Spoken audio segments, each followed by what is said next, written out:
I've lost everything. The girls, the house. I don't even know where to go. I made a mistake, but I don't deserve this. I don't deserve to lose everything. I'm Jack, 58 years old, and there's something weighing on my mind that I need to get off my chest. I don't have many people I can talk to about this, so writing it down feels like the best option. Maybe by the end, things will make more sense. I first met my wife, Linda, when I was 30, back in 1996, at a small gathering of friends. It was one of those moments where everything just clicked. At the time, Linda was starting out as a legal assistant, and I was wrapping up my civil engineering degree. Linda had this warmth about her that drew me in. She was always ready to lend a hand to anyone who needed it, and we just connected. We started dating pretty quickly, and it felt completely natural. Linda was down to earth and content with the simple things in life, which made her easy to be around. I came from a middle-class background, so I really appreciated that.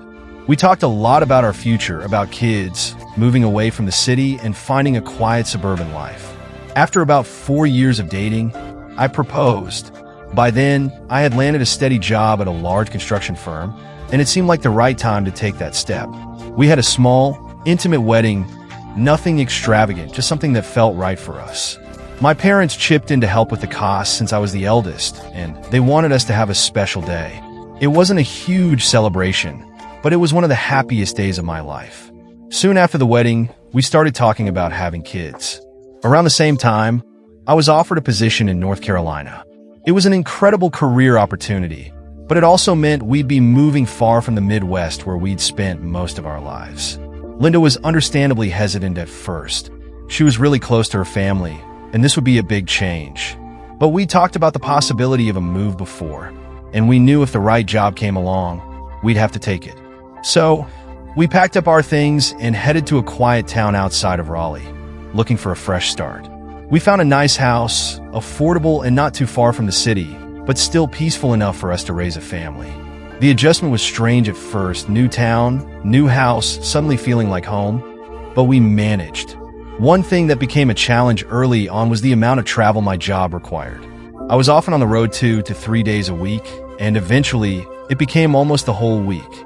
Monday to Friday, I'd be away. I always tried to stay connected by calling Linda every night, but I knew it was hard on her. The job paid well, and I kept telling myself that if we pushed through for a few years, things would settle down. Then, one Friday, as I was preparing to head home from a trip, Linda called me in a panic. She was insistent I come home right away, which wasn't like her at all. I felt my heart race as I packed up, and what was usually an hour's drive only took me about 30 minutes. When I walked through the door, the house was dark.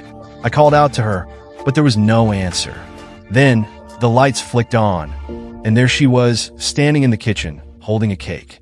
It took me a moment to process, and then I saw the little plus sign on top of the cake. She was pregnant. The flood of joy I felt in that moment is something I'll never forget. We hugged each other tightly, tears streaming down both of our faces. We were going to be parents. Life felt perfect. The following years were a whirlwind. Our first daughter, Emily, arrived about a year after that pregnancy announcement. We were beyond excited. Then, just when we thought we were starting to get the hang of it, Linda found out she was pregnant again. 18 months later, our second daughter, Sarah, was born. And if that wasn't enough, Claire, our third daughter, arrived another 18 months after that. Having 3 daughters under the age of 5 was exhausting. But Linda was incredible. She embraced motherhood wholeheartedly, balancing the chaos of 3 little girls with the responsibilities of running our home. I don't know how she did it, but she did, and she made it look easy. I did my best to pitch in wherever I could, but my job kept me tied up. As much as I wanted to be there for my family, work still had me traveling a lot. To make things easier on all of us, I decided to make a big change at the office. Rather than being away for long stretches, I switched to local projects. I was still working long hours, but at least I could come home every night. I made a point to start my day early, helping Linda with the girls, getting them up, dressed, fed, and ready for preschool. In the evenings, I'd usually get home around 6, just in time for dinner and some time with the family. Life was busy, there was no doubt about that, but we were managing. Our girls were thriving, and though things were chaotic, we had a rhythm that worked. We even talked about how, once the girls were older and more independent, Linda might go back to school to earn a real estate certification. I fully supported that idea, but with 3 young kids at home, it just didn't seem like the right time. We agreed we'd revisit it when the girls were in middle or high school. Linda often said she wanted to feel like herself again, not just be mom, and I understood that. But for now, we focused on raising our kids and making the most of the time we had together. As the years went on and our daughters grew older, things started to shift. Emily, our eldest, was starting middle school, and that's when Linda brought up something I wasn't expecting. She wanted to move. Now, we talked about moving eventually, maybe once the girls were in college, but Linda was suddenly eager to do it much sooner. She said she felt like the house and the neighborhood were stifling her. She needed a change, a fresh start, and thought moving would be the perfect opportunity for her to finally pursue that real estate certification she'd always dreamed about. I wasn't so sure. We had built a life in Raleigh. The girls had their friends here, their school, their tennis programs. Everything was in place. But Linda was adamant. She had already picked out a place, a small coastal town on the East Coast, one she'd fallen in love with when we vacationed there a few times over the years. I was taken aback by how much thought she'd already put into it. She'd even found a house she loved and wanted us to see it on our next vacation. I wasn't fully convinced, but I agreed to visit and check it out. 2 weeks later, we were there, touring the house. Linda was smitten. She couldn't stop talking about how perfect it would be for us. The house was beautiful, and the town was charming, but I couldn't shake the feeling that this move wasn't the right thing for our family. Not yet.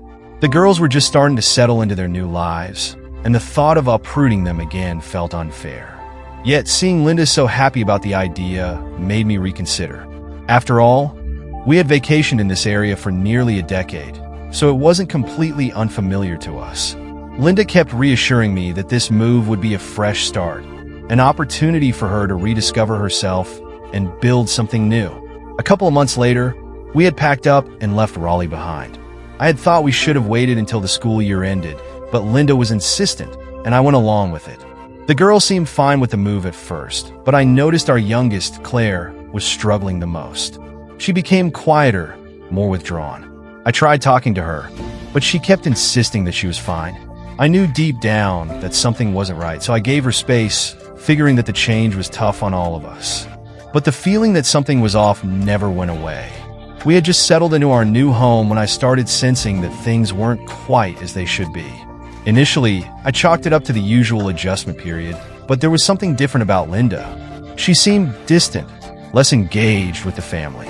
Our middle daughter, Sarah, who had always been close to her mother, began spending more time alone, and Emily wasn't her usual chatty self. It felt like the girls were drifting away from both of us, but especially from Linda. Whenever I brought it up, Linda would brush it off, saying they were just teenagers and needed space. But it didn't sit right with me.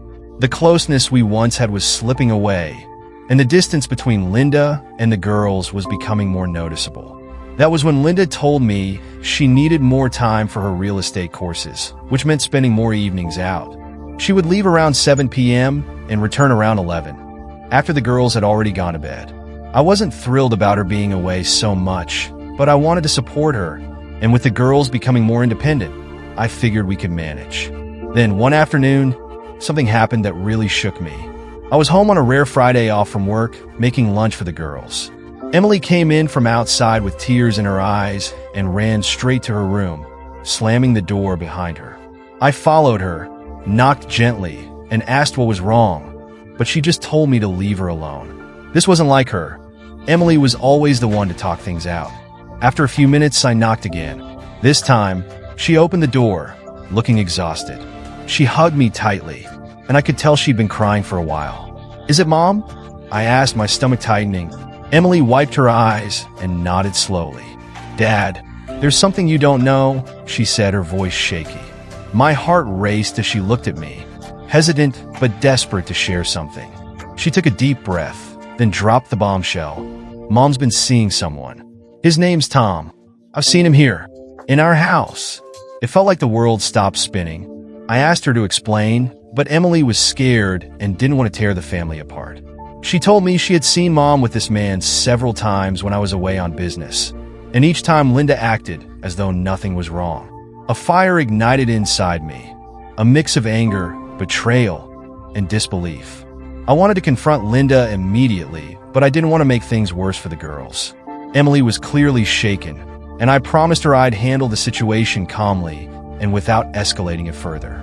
That night, I stayed up late, replaying everything in my mind. The late nights, the sudden distance, the rush to move, it all started to fall into place. Linda had been pulling away for longer than I wanted to admit, and now it was clear why. But I wasn't about to sit back and let her destroy my family. I needed the truth, and I was determined to find it. It was time to be strategic. If she had been sneaking around behind my back, I would make sure I had the proof. And once I had it, well, she would regret it. After hearing what Emily had told me, I couldn't just ignore it. The next few days were a blur of anger, confusion, and careful planning. I didn't want to believe it, but the signs were undeniable. The woman I had built a life with for nearly 2 decades seemed to be betraying me, and I couldn't turn a blind eye any longer. I decided to keep my composure.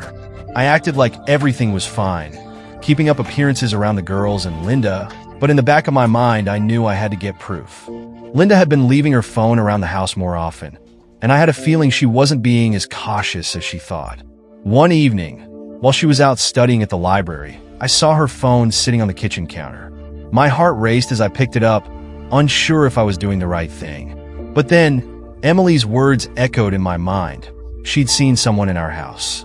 I opened the phone and scrolled through the messages. At first, there was nothing unusual. Messages from her sister, grocery lists, texts about her real estate class.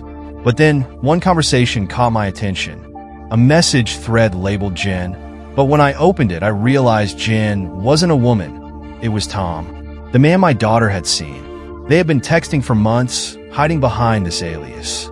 I felt my blood boil as I scrolled through their messages. Plans to meet up, explicit exchanges, and talks about being together when I was out of town on business trips. It was worse than just texting. These plans were made with the backdrop of our home. They were meeting up when the girls were at school, and I was away. I couldn't believe what I was reading. I felt sick as I saw the casual discussions about the times they'd spent together, right under my nose. I took screenshots, wrote down everything, and saved it all. I knew I'd need this evidence later. But I wasn't just going to confront Linda and let her play the victim. No, I needed to make sure that when I struck back, it would hurt. The next day, I did something I never imagined I'd have to do. I contacted a divorce lawyer. I needed to know my options, custody of the girls, how to divide our assets, and most importantly, how to ensure Linda couldn't get away with this betrayal. I was angry, but I was also deeply hurt. She had shattered our family, and now, our daughters had unknowingly witnessed her actions. That was something I couldn't forgive. The lawyer told me to gather as much evidence as I could and advised me not to confront Linda until I had everything I needed. She'll try to twist things, the lawyer said, make it seem like your fault, or worse, drag the girls into it.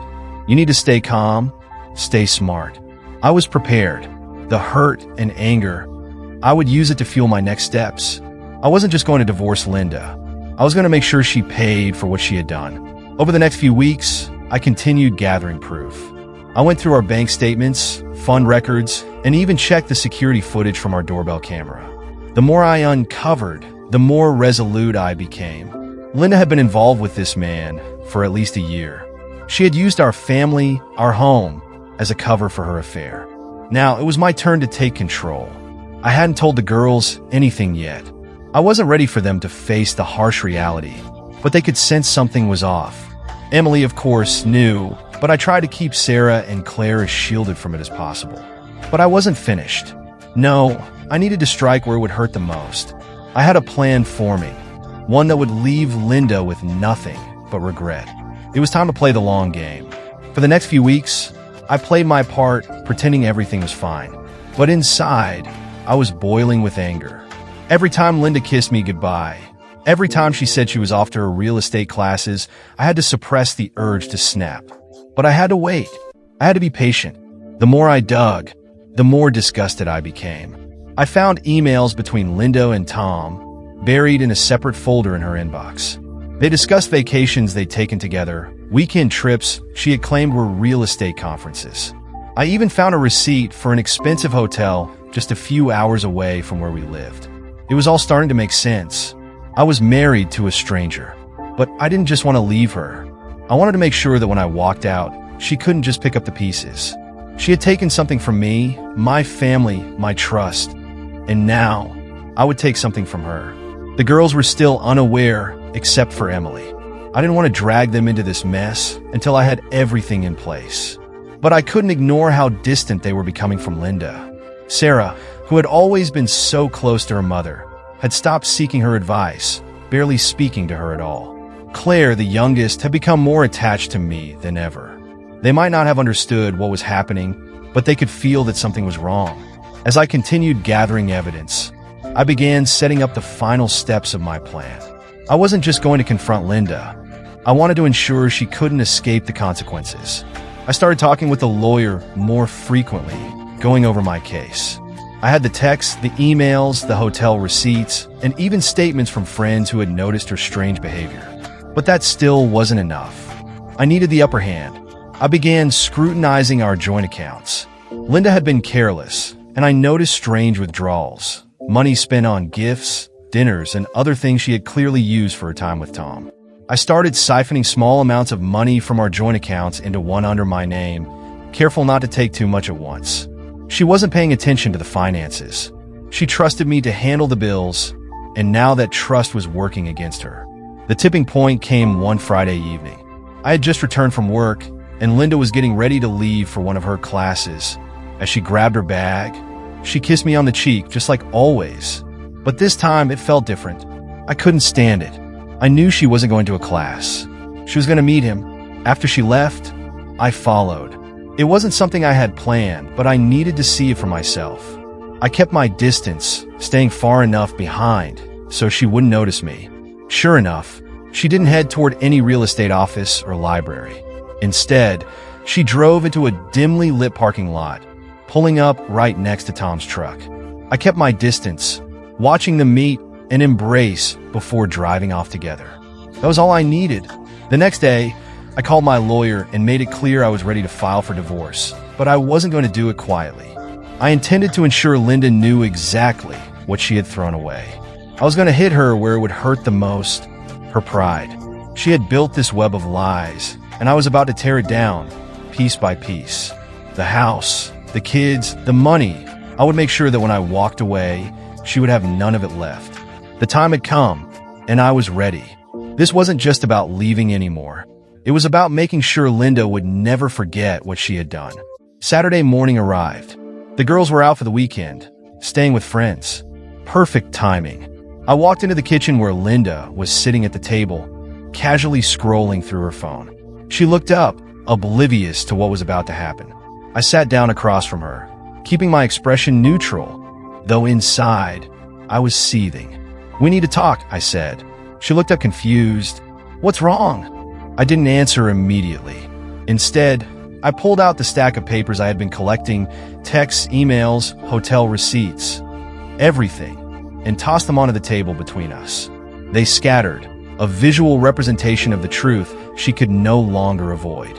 Her eyes widened when she saw what they were. "I know about Tom," I said, my voice cold and steady.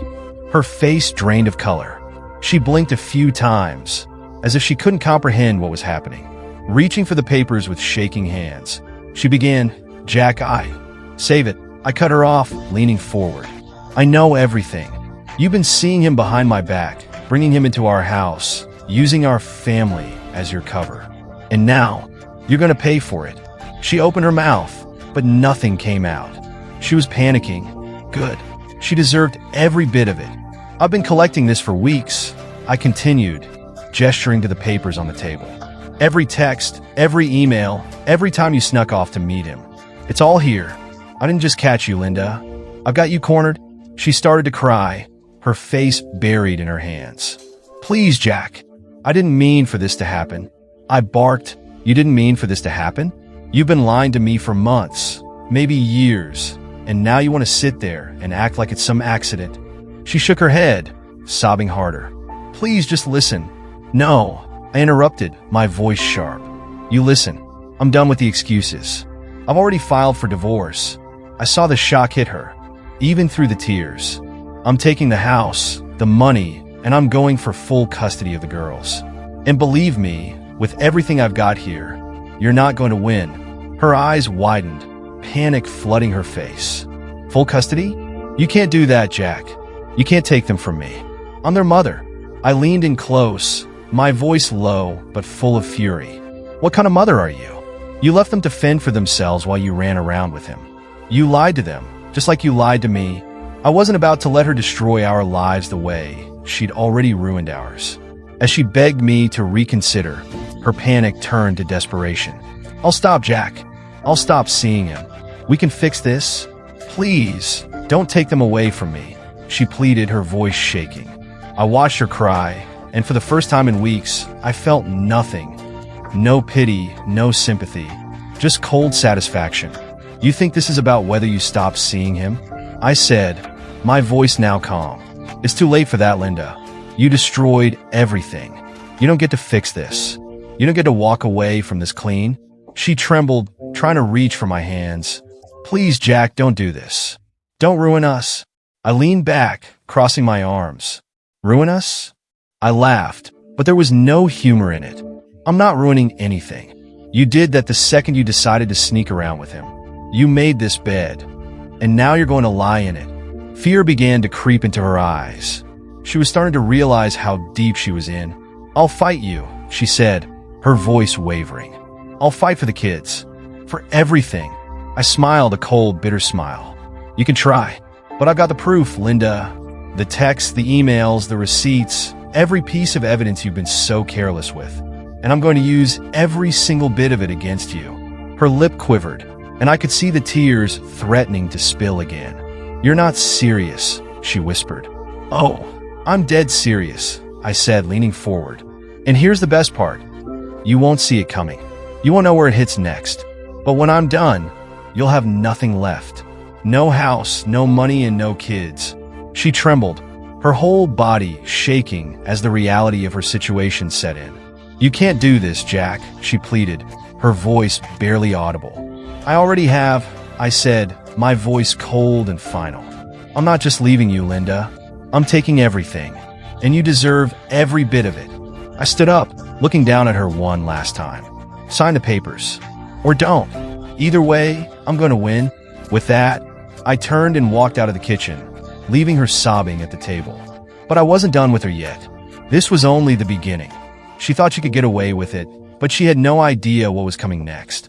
I was going to make sure she felt every bit of it. Walking out of that kitchen, hearing Linda sobbing behind me, should have felt like a victory. But it wasn't over. Not by a long shot. I had thrown the first punch, but this wasn't about a single moment of satisfaction. This was about making sure she paid for every bit of the damage she'd caused. I wasn't just taking my girls and leaving her with nothing. No, that was too easy. Linda had turned our life into a lie, and now I was going to dismantle hers, piece by piece. Over the last few weeks, while I was collecting evidence of the affair, I had also been quietly shifting money out of our joint accounts and into one under my name. Linda hadn't noticed. She hadn't paid attention to the finances in years. She trusted me to take care of everything. And that, I realized, was her first mistake. By the time I left that kitchen, most of our savings were already under my control. The investments, the emergency funds, everything we'd worked so hard for, it was mine now. But I wasn't finished. Later that afternoon, I sat down at my computer, pulling up our financial statements. There were things Linda had no clue about. I had access to her personal accounts too. I'd been keeping a close eye on her spending, on the dinners, the hotel stays, the gifts, all the money she'd been funneling into her affair. She'd been sloppy. Now I was going to make sure she paid for it. I logged into her accounts and started making meticulous notes. Every penny spent on her little trysts, every dime wasted on Tom, I documented. This would come in handy when we went to court. I was going to make sure the judge saw every last cent she'd squandered. And when it came time to divide the assets, there wouldn't be much left for her. The next step was preparing for the custody battle. Linda didn't know it yet, but I had already begun talking to the girls' teachers, their coaches, anyone who had regular contact with them. I needed statements that spoke to my involvement in their lives, my presence, my support. Linda, on the other hand, had been distant long before the affair. The girls had noticed it, so had everyone else. I knew this fight wasn't going to be easy, but I was prepared. Linda would try to paint herself as the perfect mother, the one who kept everything together while I was at work. But she didn't realize I'd been gathering evidence of her detachment as a mother for a long time. This wasn't just about taking her money. This was about making sure my girls were safe and secure. By the end of the day, I had everything I needed. The money was secure, the evidence was solid, and my plan for the custody battle was in place. But there was one last thing I had to do. Linda thought she could keep her affair hidden, that we could work through the divorce quietly and without anyone else knowing. But why should I make this easy for her? She had already destroyed everything. Why should she walk away with her reputation intact? The next morning, I sent a carefully worded email to her family and close friends. Nothing overly dramatic, just the facts. I attached screenshots of texts between her and Tom, a few emails, and a receipt from one of their hotel stays. I wanted them to see who she really was. By noon, my phone was buzzing with messages. Her sister, her mother, even a few of our mutual friends were calling. Some were shocked, some were angry, others were in disbelief. But it didn't matter. The seed was planted. Linda wasn't going to walk away from this unscathed. She called me later that afternoon, her voice frantic. "Jack, what the hell did you do? Why is my sister calling me? Asking about an affair?" I didn't say much. "You brought this on yourself, Linda," I replied calmly. "You think you can just lie to everyone and walk away without consequences? No, they deserve to know the truth." She was furious. "You're trying to ruin me," she screamed. I almost laughed. "Ruin you? No, Linda. You ruined us. I'm just making sure everyone sees the real you." There was silence on the other end of the line. Then she hung up. I knew she was furious, but I didn't care. The truth was out now, and she would have to deal with the fallout. That evening, I sat down with the girls. They were smart. They could sense that something wasn't right. I wasn't going to lie to them, but I wasn't going to drag them into the mess either. I had to be honest with them, but I wasn't going to make them take sides. I just had to make sure they knew I was there for them, no matter what came next. "Mom and I are getting a divorce," I said, keeping my voice steady. "Things haven't been right for a while, and this is the best way forward for all of us." The girls were upset, of course. I expected as much. Emily, the oldest, sat quietly, her face serious, though I could see the wheels turning in her mind. Sarah and Claire started crying, asking if it was their fault, and I quickly reassured them that it wasn't. "You girls are the most important thing in the world to me," I said, pulling them into a hug. "Nothing is going to change that. We're going to get through this together." I didn't mention Linda's affair. That wasn't something they needed to know just yet. But I could tell Emily understood more than she let on. She was old enough to piece things together, even if she didn't have all the details. That night, for the first time in weeks, I felt something I hadn't felt in a long time: control. I wasn't sitting back anymore, letting life happen to me. I was in charge now. Linda thought she could tear our lives apart and walk away untouched, but she was wrong. This was just the beginning of her downfall. By Monday morning, Linda's life had already started to unravel, just as I'd planned. The fallout from my email to her family and friends had spread like wildfire. Word was getting out fast. The pity she'd once received for being the loving wife of a busy man was now replaced by gossip about how she destroyed our family. She tried reaching out to people, apologizing, asking for damage control, but it was too late.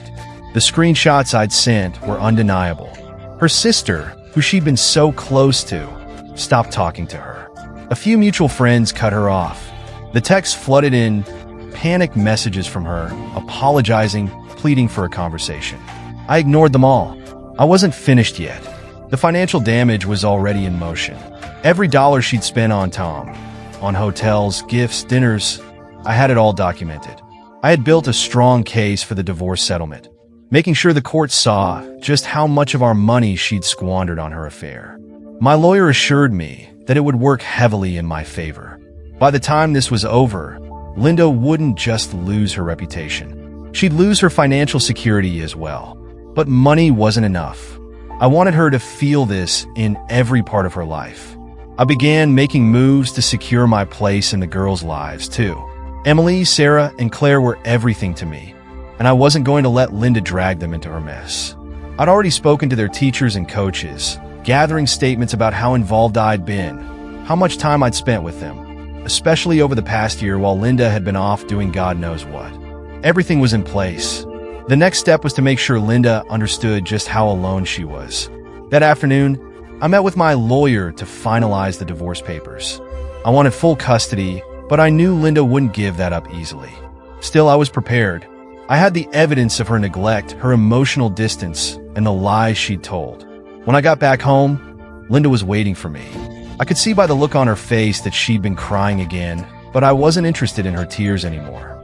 I wasn't interested in anything she had to say. She stood up as soon as I walked in, desperate to talk, but I wasn't in the mood to listen. "Jack, please," she started, her voice shaking.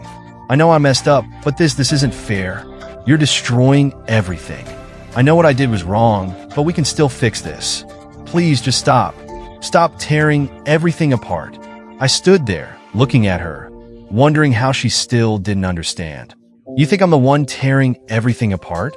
I asked, my voice cold. "No, Linda, you did that. You and Tom. You wrecked this family, not me." She stepped closer, reaching out to grab my arm, but I pulled away. "We can fix this," she begged. "We can work through it.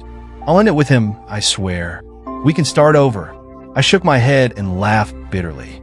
"Start over? You really think we can start over after everything you've done?"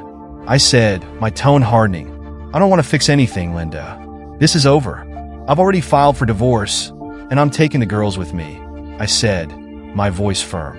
Her face crumpled, and she slumped against the wall. "You can't take them away from me," she whispered, her voice breaking. "I'm their mother," she added, but I interrupted, my words sharp. "You stopped being their mother the second you started sneaking around. You checked out a long time ago. I've been the one taking care of them, making sure they were okay while you were off playing house with Tom." She started crying again, but this time, I felt nothing. Her tears had no effect on me. I'd spent too much time feeling sorry for myself, questioning where I went wrong, wondering how this all fell apart. Now I understood. It fell apart because she made it that way. She was selfish, and she didn't care about anyone but herself. "You're not going to win this," she sobbed. "I'll fight you for them. I'll get a lawyer." "You won't get full custody," I said coldly, stepping closer to her. "Go ahead and try, but you're going to lose. I have everything I need. The affair, the neglect, the financials. You've given me more than enough to bury you in court." Her face turned pale as she looked up at me, terror in her eyes. "Why are you doing this? You're trying to ruin me." I didn't even blink. "You ruined yourself, Linda. I'm just making sure you pay for it." I turned and walked out, leaving her standing there, crying. But this time I didn't care. Her tears didn't move me. I felt nothing. Over the next few days, Linda tried reaching out to me. She sent text after text, begging me to reconsider, to give her another chance. Each message grew more desperate, but I ignored them all. She even tried to contact the girls, calling Emily and Sarah, but they didn't want to talk to her. They knew something was wrong, even though I hadn't told them everything yet. Emily, in particular, seemed more withdrawn since we'd talked about the divorce, but I could see the anger in her eyes. She was old enough to understand what had been going on, and I knew she blamed Linda for it. That Sunday, Emily came to me after dinner. She sat down at the kitchen table, looking serious, and I could tell she had something on her mind. "Dad," she said quietly, "I know why you and Mom are getting divorced." My heart sank, but I didn't interrupt her. "I saw her with him," Emily continued, her voice steady but filled with sadness. "A couple of times, I didn't want to believe it, but I knew something was wrong." I nodded and reached for her hand. "I'm sorry you had to see that," I said softly. "None of this is your fault. It's between your mom and me." She shook her head. "It's not just between you and her. She messed up everything for all of us. I don't want to see her. I don't even want to talk to her." Hearing that hurt, but I understood. "You don't have to, Emily," I said gently. "You'll always have a choice." That night, I sat down and reflected on everything I'd done to ensure Linda felt the full weight of her actions. She thought she could cheat, lie, and walk away clean, but I'd made sure that wouldn't happen. But this wasn't just about revenge anymore. It was about protecting my girls. They were my priority now. I'd already taken the necessary steps to ensure the girls would be safe with me and that Linda wouldn't drag them in her mess. Soon, the courts would back that up. The next few weeks were a blur of legal paperwork, court dates, and lawyer meetings, but I stayed focused. I had spent too long preparing for this to lose sight of the end goal. When it was over, Linda wouldn't just lose everything she thought she had. She'd understand why she lost it. The court battle was ugly, just as I expected. Linda came in swinging, trying to paint herself as the victim. She told the judge I'd been too absorbed in my work, abandoning her emotionally, leaving her lonely. She tried to present herself as the hurt, neglected wife, doing everything she could to make me look like the bad guy. But none of it worked. I was ready. I came armed with everything: texts, emails, receipts, and the lies. I documented every dollar she spent on her affair with Tom, making sure the court understood the emotional neglect, the way she had checked out of her responsibilities as a mother long before I confronted her. I even had statements from teachers, coaches, and friends, all of whom had witnessed how I stepped up for the girls while Linda drifted into her secret life. The court heard it all. Linda tried to counter with her own version of events, but it was weak, unconvincing. The evidence was too overwhelming. She didn't stand a chance, and deep down, I think she knew it. When the judge ruled in my favor, granting me full custody of the girls and the majority of our assets, it was like a weight lifted off my shoulders. I had done it. I had protected my family, and I had made sure Linda could never hurt us again. But I wasn't finished with her yet. The day after the ruling, Linda showed up at the house. She looked like she hadn't slept in days. Her hair was a mess, her eyes red and swollen from crying. It was clear she was barely holding it together. "Jack," she said, her voice raw. "Please, we need to talk." I didn't want to talk to her, but for the sake of closure, I let her in. She stood in the living room, wringing her hands, unsure of what to do with herself. "This isn't fair," she said, her voice shaky. "I've lost everything. The girls, the house. I don't even know where to go. I made a mistake, but I don't deserve this. I don't deserve to lose everything." I stared at her, feeling nothing but cold detachment. "You're right, Linda. You did make a mistake. But this is what happens when you destroy a family. You don't get to walk away from that without consequences." She started crying again, but I didn't care.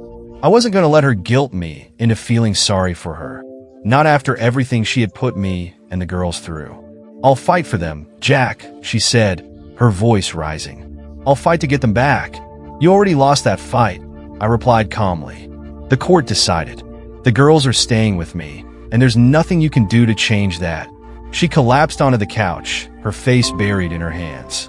For a moment, I just stood there, watching her break down. I felt nothing. No anger, no satisfaction, just nothing. "I never meant for it to get this bad," she sobbed. "I never thought it would end like this." "That's the problem," I said, my voice quiet but firm. You never thought about me, or the girls, or what you were doing to us. You only thought about yourself." She looked up at me, her face streaked with tears. "What am I supposed to do now?" she asked, but I didn't even answer. "That's not my problem anymore," I said, turning toward the door. "You're on your own, Linda." With that, I walked out, leaving her behind, broken. The girls, and I moved forward. It wasn't easy at first, the divorce, the custody battle, and all the changes had taken a toll on all of us. Emily, in particular, struggled to process everything that had happened. But I was there for them, every step of the way. Together, we found a new rhythm, a new normal. Emily, Sarah, and Claire started to adjust, and I made sure we spent as much time together as possible. I wasn't going to let them feel abandoned, not by me. I traveled less for work, but I made it work. My company understood what I'd been through, and they gave me the flexibility to be there for my daughters when they needed me most. Slowly but surely, we started to heal.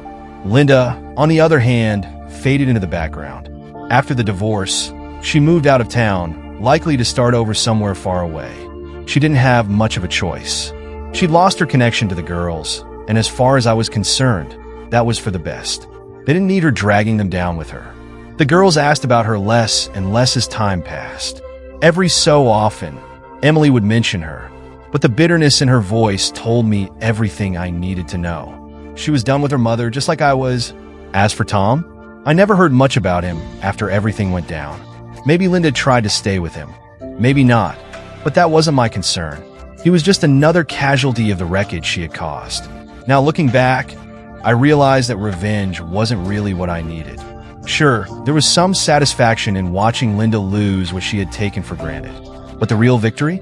The real victory was protecting my girls, showing them that no matter how bad things got, I was there. I was the one who stayed. I was the one who made sure they were okay.